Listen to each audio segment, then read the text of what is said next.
This episode of the Productivityist podcast is brought to you by the UCI Division of Continuing Education. You can advance your career in as little as 6 months thanks to the UCI Division of Continuing Education, and you can pay for a single course or enroll in an entire certificate program. There are so many things that you can do, and I have an offer for you that you can leverage to get 15% off of one course. I can't think of a better sponsor for this episode considering the topic, the subject matter, and the guest, and I can't wait to share that promo code for you, but it's going to happen during this episode, which is about to start now.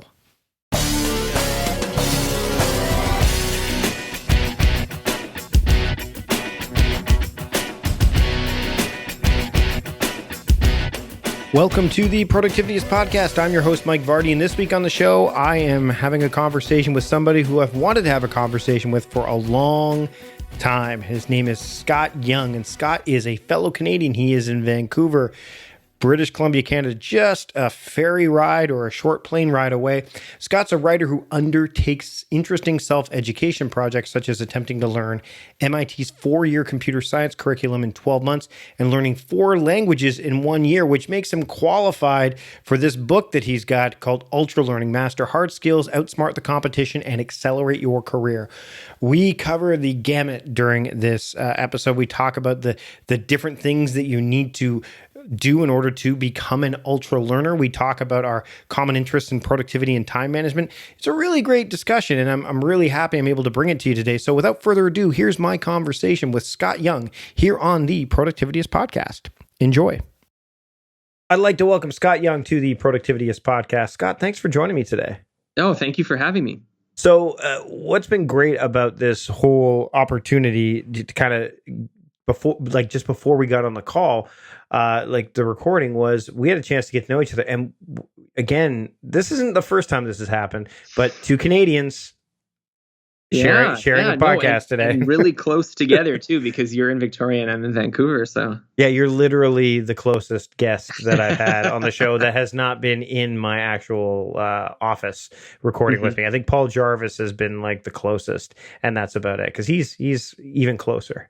So I want to dig into the new book that you've got coming out, and it's called Ultralearning, and right out of the gate, people are going to say, okay, what is that? So I know you're going to get this question a lot. What is ultralearning, and why is it important that people know what it is and dig into it a little bit more? Absolutely. Well, ultralearning has been a huge focus of my life for the last 10 years, so I'm happy to answer that. So on the one hand, I would define it as, just by a definition, ultralearning is a strategy for learning that's both self-directed and aggressive. And so self-directed means that you're the one kind of planning the project, deciding what materials to use and how you're going about it, as opposed to kind of this formal structured education where someone else is telling you what to learn and why. And then aggressive means that I'm focusing on strategies that are aimed at getting results, but they can sometimes be a little bit uncomfortable at first or a little bit difficult at first. And so this is for people who really want to learn well and want to understand how to do it. And the genesis of this idea wasn't really coming up with this definition, but just encountering all these really fascinating stories of people who have accomplished like some really truly incredible things by applying this strategy for learning. So we have people like Tristan de Montebello, who I talk about in the book, who in 7 months went from having near zero public speaking experience to being a finalist for the world champion of public speaking.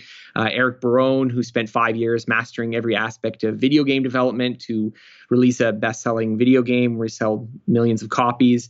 And people even like Nigel Richards, who won the French World Scrabble Championship without speaking French. So there's a lot of really interesting stories in the book, and I'm hoping that it's going to inspire some people to try thinking about things a little differently in the projects they want to undertake.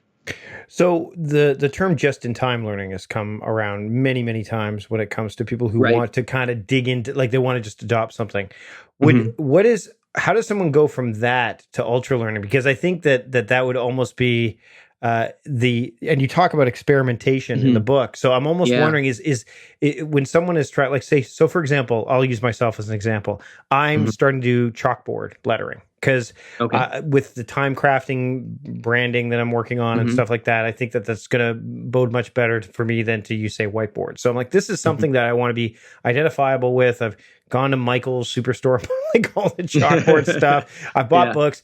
And so what is the difference between just-in-time learning and ultra learning? And also, can it be the seeds for that? Can just-in-time learning be the seed for ultra learning? And if maybe you have some examples of someone who said, hey, I just want to learn this quickly, and oh my goodness, this is something I'm really fascinated by. Let me go in deeper. Right. Right. Well, yeah, there's lots of examples of that. So I think if I understand you correctly, like the just-in-time philosophy for learning is, don't just learn a bunch of stuff in kind of an abstract preparatory way. You just go in, you do the thing you want to learn, or you do the thing you want to do, and then you learn stuff along the way. So a lot of entrepreneurs, for instance, a lot of entrepreneurs, for instance, that's how their business operates is, they're not learning a bunch of stuff just in case they need it. They're learning it. I need to learn this now. Let's master it. And so ultra learning, I think, has some similarities to that, because one of the main principles I focus on, I call directness. And this draws on this huge literature called the problem of transfer literature in educational psychology, which just shows that we don't actually use a lot of the stuff we learn in school, not because it's sort of intrinsically useless, but because we're not able to transfer it to situations where it matters. And so the ultra learning philosophy really does start with doing. And so I think it shares that commonality with the just in time learning. I would say that the sort of maybe kind of slight philosophical departure, or the way that I see it a little bit differently, is that often if you really want to master hard skills, so if you want to get, let's say, you've never programmed anything before, then programming a machine learning algorithm is just not something you're even going to be thinking about. Or similarly, if you don't know any other language, you're not going to go to another country and deliver a speech in that language. And so I do think there's value in learning things that don't necessarily mean like it's forced on you, that you have to learn it for this particular goal. But in the same sense, I'm very focused on this kind of practical nature of learning skills that are useful and learning skills that you're going to be applying and working with, rather than just learning knowledge inertly so that it will just be a bunch of memorized facts. What was the first thing that you found yourself ultra learning, would you say? Well, so I've kind of had some exposure to learning things on and off here and there, but my first big project was the MIT challenge. So this was probably also the one that I'm most well known for now, but this is right after I graduated from university. I did a project to learn MIT's computer science curriculum. So it's normally a four-year computer science curriculum, lots of classes, like 33 classes. And I approached it by, instead of going to classes or going to actual MIT classes, I used their free online resources to try to pass the final exams and complete the programming projects over a period of 12 months. So I documented that a lot on my blog, and then that kind of opened me up to doing other projects like learning languages and drawing skills and cognitive science and quantum physics and writing and more. So time is obviously a factor when it comes to this kind of thing. So we're on a time management and productivity podcast. Yes, so someone's listening to this now going, they hear the idea of, and as they go through the book, there's, the different principles, which I definitely want you to get to. But let's start from the idea of someone is interested in going deep in ultra learning, like they want to get into that. How does one get past that barrier or that bias of, there's no way I can make time for this? Well, so I think one of the misconceptions is that when I was picking stories for the book, I obviously wanted to pick ones that, were the most engaging and inspiring. And so often that just biases you towards picking people that accomplished something really intense in at a very short time period because they were working crazy hours on it. And there's nothing wrong with that. I think that can work certainly for certain types of projects. But it is not the case that if you look through the research on learning of cognitive science, that it's beneficial necessarily to, you have to be working 10 hours a day on studying this. Otherwise, you're not an ultra learner and you're not doing it effectively. In fact, there's actually research that points the opposite direction, that if you spread things out over more time, you can improve your memory for certain things. And so what I really try to focus on when I talk about ultra learning is not so much, are you spending 60 hours a week doing this? Because you can spend, 20 minutes a week doing it. It's just, what are you doing with those 20 minutes? And I think you probably encounter this with your own listeners and readers, that, productivity is not just about, well, I'm working 80-hour work weeks, so therefore I'm productive. It's, what are you doing with those hours? What are you doing with the limited time you have available? And how can you make it more effective? And so ultra learning is really just a constellation of different scientific findings and sort of best practices that point in the direction of something somewhat harder being much more effective. And so the ultralearner is the person who is going to do that hard thing, even if it's a little bit more uncomfortable, and get that result, rather than someone who's going to do some sort of easy thing that isn't going to make much progress.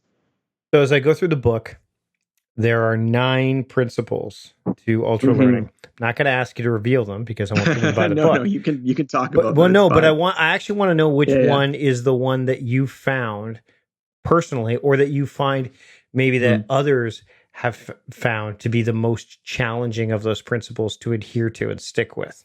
Ooh, most challenging. Well, I will say this, that I think that the principle, I'll reword your question slightly, that the one that I think people mess up the most, and I will list 2, so I'll give you 2 instead of 1. So the first one is what I call directness. And so the opposite of directness is kind of our stereotype of how learning works. So if you ask someone, what do you think about learning? They think of sitting in a classroom and reading a book and listening to a lecture. That's what learning is. And I wanted with this book to really flip that perception, because if you look at the research on learning, it's clear that the activity that's most beneficial to improvement is something closer to practice. So instead of thinking about classrooms, think apprenticeship, think actually doing the thing that you want to learn. And so directness is this idea that the lower distance you have to transfer the knowledge. So transfer means you are taking an idea from one context, say the classroom, and you're applying it in another context, say real life. The lower that distance is, meaning that the activity you're doing when you're learning is more similar to the activity you're going to be actually using it for, there's less transfer problems and people will learn more effectively. So this is a major problem, I think, with a lot of learning efforts, is that you learn in this way that you don't really practice all those tiny little skills that you need to actually be able to do the activity. And then you're sort of disappointed that you didn't learn as much as you thought. So that would be one. The second one I would talk about, which again is something that I think is underused, is what's known as retrieval. Really fascinating study done by Jeffrey Karpicki and Janelle Blunt. And basically they divided students up into groups. And one of the groups, they got them to do repeated review for studying, meaning that they gave them a text and then they just got them to read it over and over and over again until they mastered it. And then the other group, they got to do free recall, which meant that they read it and then they closed the book. And then on a blank piece of paper, they tried to write out everything they could remember from that text. And the interesting thing about this is that right after they did this study, after they did the studying, they asked the participants how well they think they had learned the information. And it wasn't even close. The people who did repeated review said, I learned the material the best. And the people who did free recall said, oh, wow, this is really hard. Like, I can't do this. And the funny thing is that when you actually test them, you get the opposite pattern. So the people who do free recall score much better than those who do repeated review.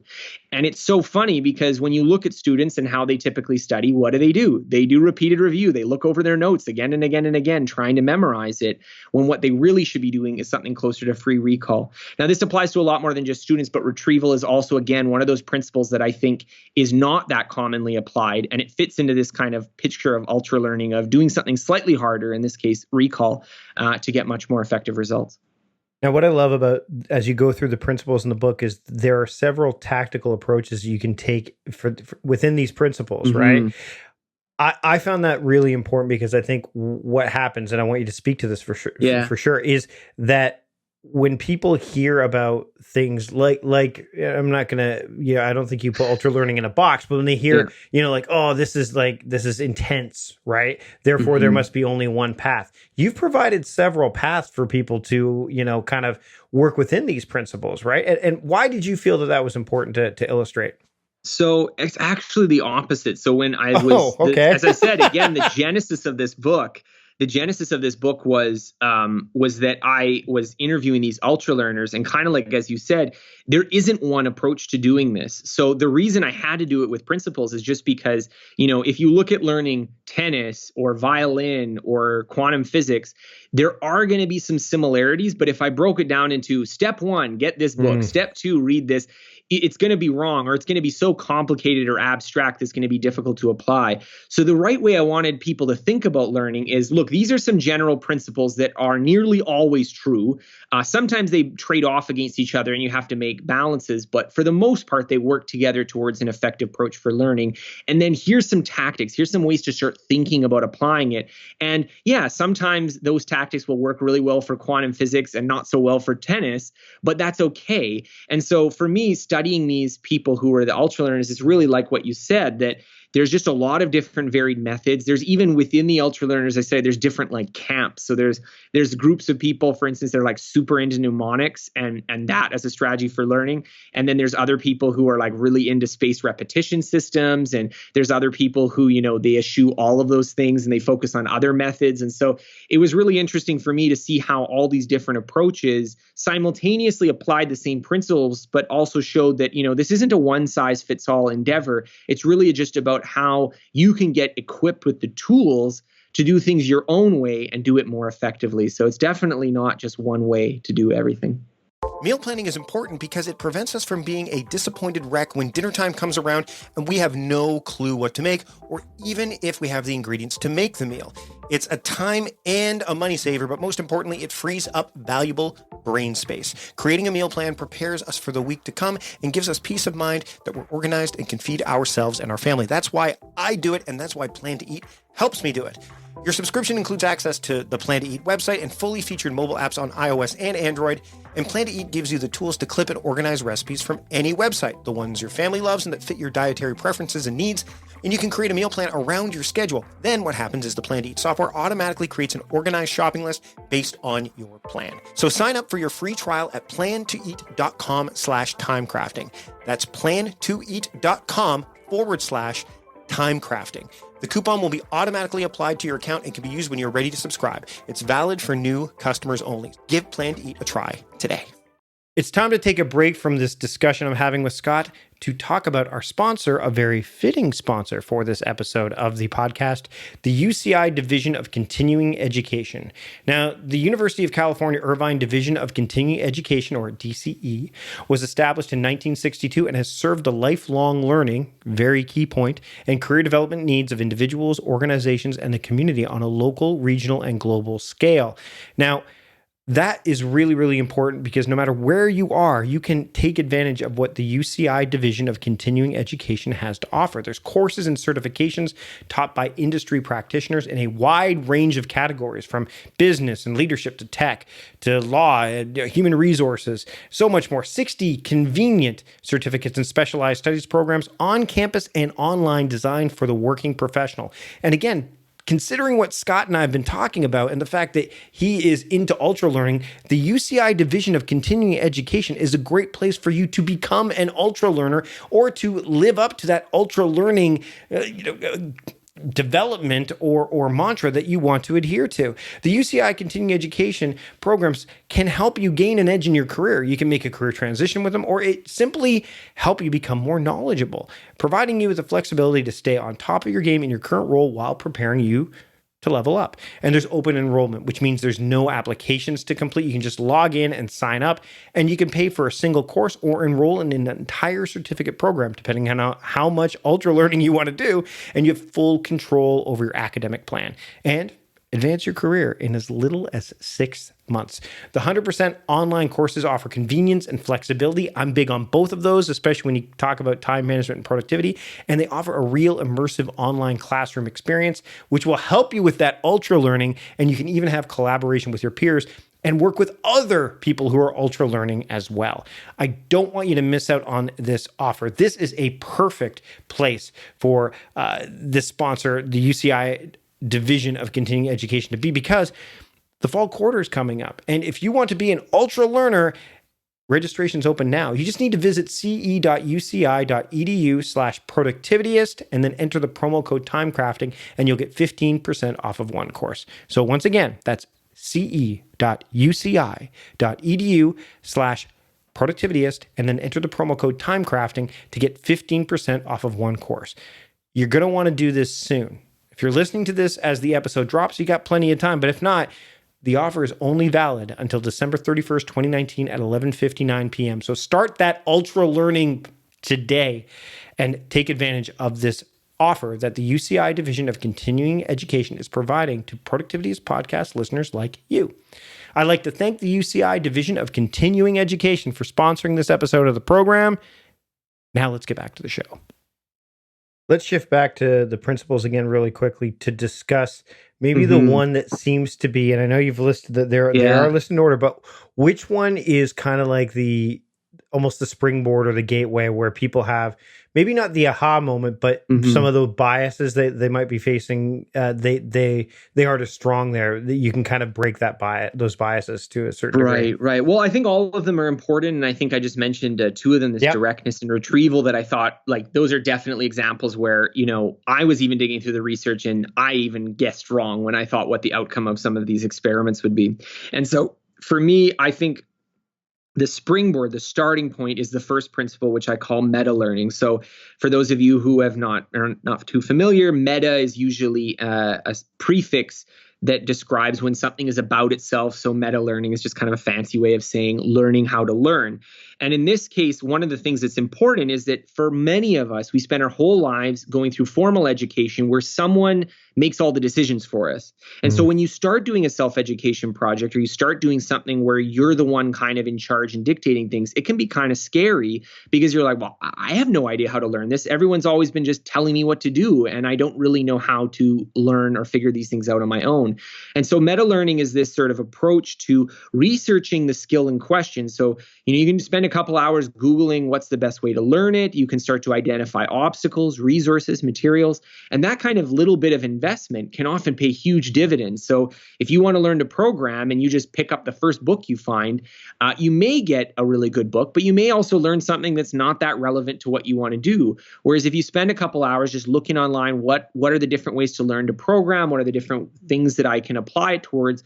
You start to get this map. And when you build out the map, it becomes much, much easier to chart your trajectory in the thing that you want to learn. Well, and then you go to principle 2, which is, I think, the thing that keeps you from just getting paralyzed by all the ways that you could do these things, that's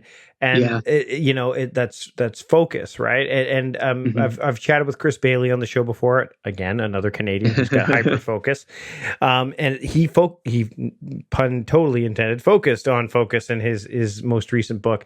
Why? I think that's going to be a pain point for a lot of people because we live in this world of speed and distraction, right? Where everything is happening a mile a minute. So to be able to kind of slow down and kind of, gain some sense of clarity, of focus, even awareness is challenging. You've offered some insights in the book, and I don't want to give too many things away, but what is one thing that you've tried to do, you maybe in when it comes to ultra learning, and you realize that the focus just wasn't there, and why wasn't it there? So I think that can happen quite commonly. And I sort of break down problems of focus into 3 different types of problems. So the first would be when you fail to get started. So that's procrastination. The other is when you fail to continue focusing, which would be getting distracted or interrupted. And then the third is not maintaining the right quality of focus. So this can happen when you are focusing really intensely on a hard problem and you just can't seem to make breakthroughs. And there's some interesting research about how the intensity of focus and the type of focus can relate to the type of thing you're learning. So I thought that was very fascinating digging into the research. But obviously, when it comes to procrastination and distraction, it's about engineering your environment. And I think a lot of it has to do with how you set up your motivation before you go into the project. So for me, I found that the projects that I've done best on are those that I really did my preparation. I really mentally prepared for the task before I went into it. And it was something I started to get obsessive over before I started the Ultra Learning project. Whereas I've done projects where I've been kind of lukewarm about them. I've been like, I should probably do something like this. And maybe I'll put in a little bit of time and blah, blah, blah. And then, 2 weeks later, you're bored and you want to give up. And so one of the things, ironically, I find that's really helpful for focusing is this sort of athlete's tool of mentally visualizing and preparing for the activity. So if you're going to try to approach something this way, I think it's important to get yourself in the right mindset, because while this approach to ultralearning can be sometimes a little bit difficult and a little bit intense, it's also really valuable if you can pull it off. So if you can actually go through with it, you can accomplish some really impressive things. And so just like, if you're going to run a marathon or something, you want to prepare ahead of time, because if you just went out tomorrow and said, okay, I'm going to run a marathon, you probably wouldn't get 2 miles before you started getting winded. Whereas if you prepared for it, you could run it. And a lot of that is that mental game. So the other approaches I talk about in the book are just about how do you deal with the sort of psychological aspect of procrastination. So how do you deal with when something is frustrating or unpleasant for you? How do you get started with it? Or how do you prevent getting distracted? And how do you maintain your focus? So let's shift back to the thought of when you've been doing ultra learning, because I want to get into this a little bit. Is you dig in, you go through the principles, you're spending time in there. Have you found, and maybe in the book as well, but personally or through examples, where you get to a point where you're like, you know what, this is just not worth learning anymore? I think there's got to be, maybe there isn't, but I would imagine that there's a point. It's kind of like, when you're working on a project and you realize that, oh, this is maybe not the right project for me to be working on, or something like that. Have you found that? Yeah. Did you find, and if so, what stage does that tend to happen? Because I think that can vary too, right? Well, so the first thing I would say is that my experience doing these projects is usually the opposite, because I find once you start to make real progress, you also start to realize, oh, wow, and then I could also learn this and learn that. So I find that curiosity tends to be a positive feedback loop. Gotcha. So when you get some excitement about something. So for instance, if you start learning another language like Spanish, maybe you have this idea that, oh, I'd like to travel to Spain and have some conversations. But once you start getting a little good at it, you get that positive reinforcement that, oh, wow, your Spanish is pretty good. Now maybe you want to watch movies, or you want to go to other Spanish speaking countries, or you want to, really improve your ability. So I do often find that it's often like that. Now, to your point, though, there's definitely been times where I've set up projects, and because I set it up the wrong way and I had the wrong focus, it didn't get the results I wanted. And so a good way to avoid that is to apply these kinds of principles. So a project that it was actually kind of interesting is that I started out with this project that I wanted to learn about cognitive science. And I thought, well, I'll go off of this reading list. So there was this reading list that the University of San Diego, their cognitive science graduate program, put as their, like, if you didn't do an undergrad in cognitive science, read these like 30 books, and that would give you like a good grounding to help you do the grad program. And I started with that reading list, and I was playing around with it, and I started to realize that this isn't actually what I cared about. And this isn't really what I cared about applying, that it had a lot of stuff that didn't really interest me. And so what it eventually evolved into is writing this book was an opportunity for me to explore the cognitive science. But again, now as it pertained to learning, as it pertained to these practical things, and I got a lot further with it. So often the reason that a project doesn't work out is because you haven't really tuned it exactly to the goals that you set. And so that's a big part of the ultra learning process, is doing that prep, doing that research, doing that kind of alignment to make sure that the thing you're learning really fits with what actually motivates you. I was hoping you were going to get to that. I was hoping you're going to, because I think it's true. I think once you start to immerse yourself in anything that you've had some curiosity about, it tends to, it tends to proliferate, right? It tends to kind of, Absolutely. You get caught up in it, and it can occasionally take you. And I mean, I got to say, I was, one of my thoughts is, I mean, for people who've been listening to the show for a while, I'm a big fan of the Green Lantern. Well, the Green Lantern loves willpower. And all of a sudden I'm like, oh, well, what does willpower look like? And then all of a sudden I dug in more to that. And then, so what happened was I learned a lot about Green Lantern, but I also learned a lot about willpower. And then what also happens, and this is an interesting thing that because I think these things kind of creep up on you out of nowhere. I'll give you another example with a guest that we had, Benjamin Hardy, who I know that you know, and you've read his stuff. When the book Willpower Doesn't Work came out, I was like, wait a minute, hold on a second, what? Because I had spent time digging into willpower, and I read a book literally called Willpower, and, so I thought, how do I dig into this and make, especially when a book comes out like that, you're like, okay, well, this book is basically, I wouldn't say it's challenging me. It's challenging my beliefs that I believe willpower does work. So let me dig into that. what are some of the things that you came across in your book where people took on these learning projects or became an ultra learner because they were feeling challenged by beliefs that they held dear, or something that they went down the road of and then said, oh, I want to go here now, like you just talked about. I think that there's it Mm. just keeps. I think that that's an interesting story and an interesting path that people can go down. Well, definitely. So, okay, I'm not sure if it's exactly what you're looking for, but a really interesting case that I thought was, well, there's lots of stories about people who have, because of the ultra learning projects, made big pivots. Not often because, well, I'm really going to show why this person is wrong, but but I would say that like an example of kind of what you're talking about is Diana Faisenfeld, who's a New Zealand woman who I got a chance to work with a little bit in the course of writing this book. And she was a librarian, and she was kind of finding that, she's in her 50s. Her career is kind of nearing its ending point. But at the same time, she's finding that, like, librarian, that kind of skill set is becoming undervalued. Budgets are getting cut. It's getting harder and harder to stay around. And what was really inspiring for me is that she turned it around. And so she made these sort of ultra learning projects to learn statistical programming, so the language R, as well as data visualization, and completely flipped around her perspective with her career. So now she was able to do what librarians really are doing more now, which is kind of taking all of this data that's coming in about books and things like that and being able to make it comprehensible for people who are making decisions in the government. And I just thought that was a really fascinating case of someone taking something where, hey, the ship is sinking a little bit, and turning it into an advantage.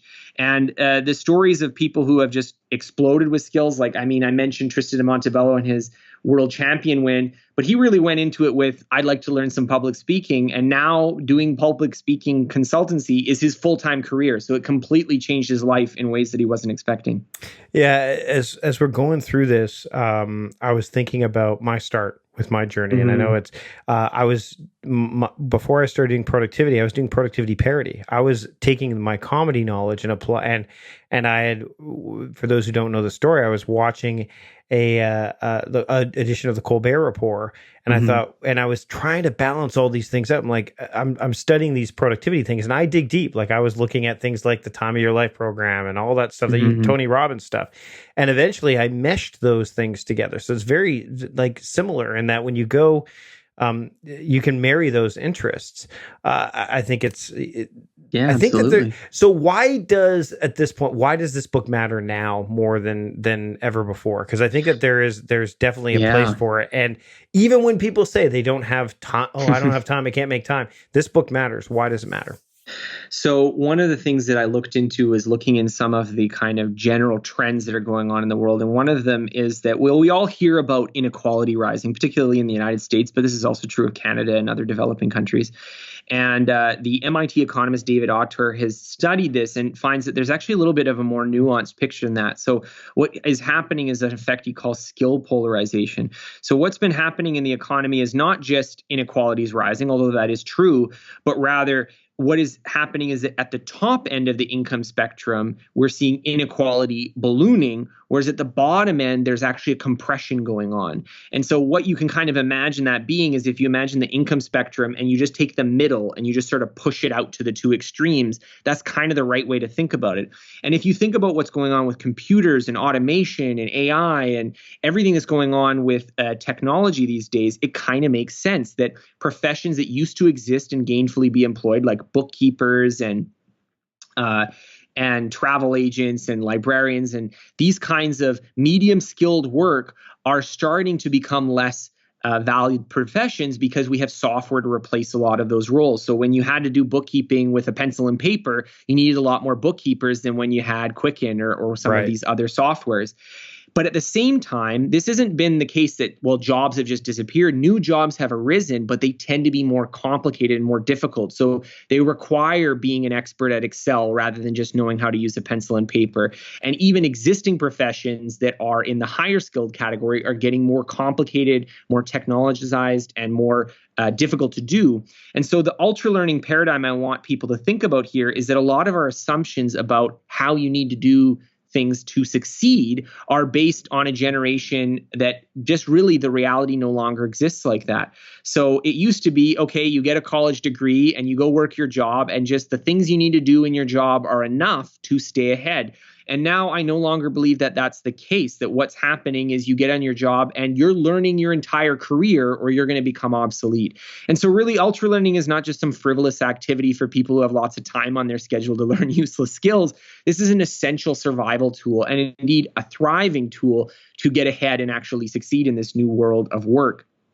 And so the examples of people like Diana Feisenfeld or another guy I studied, Vishal Maini, who was able to convert his career from one to another by doing this kind of project, that this is really a skill that you need to invest in. And yes, it's true that most people don't have time to invest full time in learning an ultralearning project, but you're going to be doing a lot of learning regardless. So it makes sense to know how to do that well. And even if you're only spending, a couple hours a week to improve those skills, it better be invested wisely, or you're going to be wasting a lot of that efficiency and struggling to keep up. And I think that's a really key point, is that anything, whether you're trying to adopt a new time management framework, whether you're trying to become an ultralearner, bit by bit, step by step. Don't try to do it all at once, because that's a recipe for disaster. So just so that people know, the etymology for the word ultra is beyond.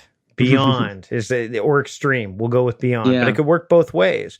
And when I started to go through the book, I realized that I was, kind of embodying some of the principles that you mentioned in the book.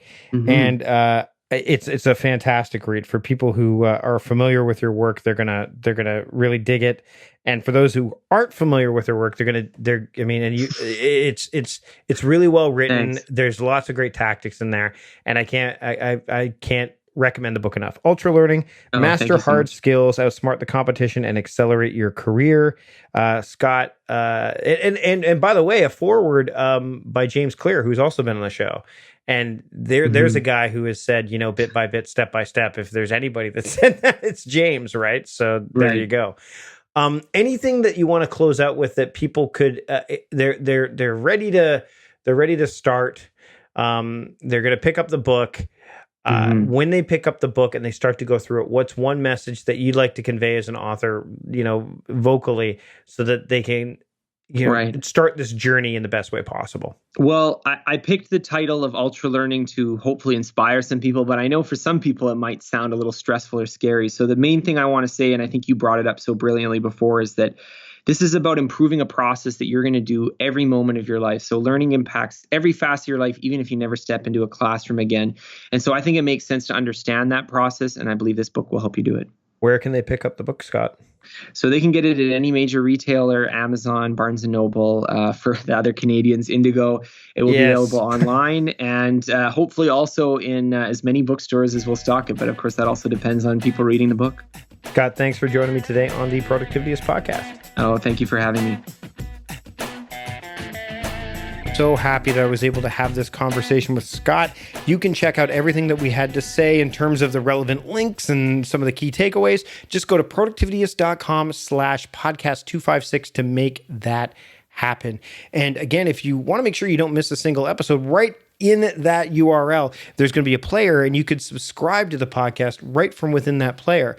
Again, there are over 250 episodes in the back catalog and plenty more to come. So I encourage you to subscribe to the podcast, either using that website page. Again, that's productivityist.com/podcast256, or wherever you are listening to this podcast right now, be it Apple Podcasts, Spotify, Stitcher, Google Podcasts, wherever, Overcast, which is my podcast app of choice.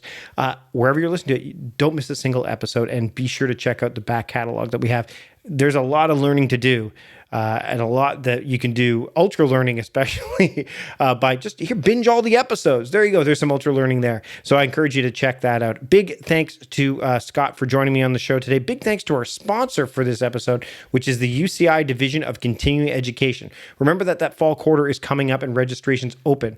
So visit ce.uci.edu/productivityist and then enter the promo code TIMECRAFTING to get 15% off of one course. You're going to want to make sure you take advantage of this offer now, because it's only valid until December 31st, 2019 at 11:59 p.m. So again, ce.uci.edu/productivityist. Enter the promo code TIMECRAFTING and you'll get 15% off of one course. I'd also like to thank the the producer of this podcast, John Pools, for putting things together, my team for helping me assemble all the guest stuff and show notes and everything in between. And I want to thank you for listening.